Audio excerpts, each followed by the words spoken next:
സൗദിയിൽ ഭാര്യയെ കൊലപ്പെടുത്തിയ കേസിൽ പ്രവാസിയുടെ വധശിക്ഷ നടപ്പാക്കി. മദീനയിലാണ് ബംഗ്ലാദേശി സ്വദേശിയെ വധശിക്ഷയ്ക്ക് വിധേയമാക്കിയത്. സ്വന്തം ഭാര്യയെ മാരകായുധങ്ങൾ ഉപയോഗിച്ച് കുത്തി കൊലപ്പെടുത്തിയ കേസിലാണ് ശിക്ഷ. മൂർച്ചയേറിയ ആയുധം ഉപയോഗിച്ച് സ്വന്തം ഭാര്യയെ മാരകമായി കുത്തിക്കൊലപ്പെടുത്തിയ കേസിൽ സൗദിയിൽ പ്രവാസിയുടെ വധശിക്ഷ നടപ്പിലാക്കി. മദീന ഗവർണറേറ്റിന് കീഴിലാണ് ശിക്ഷ. മദീനയിൽ വെച്ച് ഭാര്യ റാബിയ അക്തറിനെ കൊലപ്പെടുത്തിയ ബംഗ്ലാദേശി സ്വദേശി സൈഫുർ റഹ്മാനെയാണ് ശിക്ഷയ്ക്ക് വിധേയമാക്കിയത്. പ്രതി ആളൊഴിഞ്ഞ പ്രദേശത്തേക്ക് പ്രലോഭിപ്പിച്ച് ഭാര്യയെ കൂട്ടിക്കൊണ്ടുപോയി ആക്രമിക്കുകയായിരുന്നു. ശ്വാസം മുട്ടിച്ചും ശരീരത്തിന്റെ വിവിധ ഭാഗങ്ങളിൽ മൂർച്ചയുള്ള വസ്തു കൊണ്ട് അടിച്ചും പരിക്കേൽപ്പിച്ചു. ആക്രമണം പിന്നീട് മരണത്തിലേക്ക് നയിച്ചു എന്നാണ് കേസ്.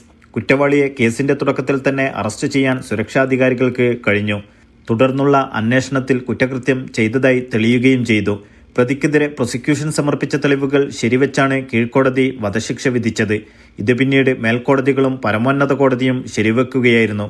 ശിക്ഷ നിരപരാധികളെ ആക്രമിക്കുകയും രക്തം ചിന്തുകയും അവരുടെ ജീവനും സുരക്ഷയ്ക്കുമുള്ള അവകാശം ലംഘിക്കുകയും ചെയ്യുന്നവർക്കുള്ള മുന്നറിയിപ്പാണെന്ന് ആഭ്യന്തര മന്ത്രാലയം ആവർത്തിച്ച് വ്യക്തമാക്കി. Naushad Irikkur, media 1, Dammam.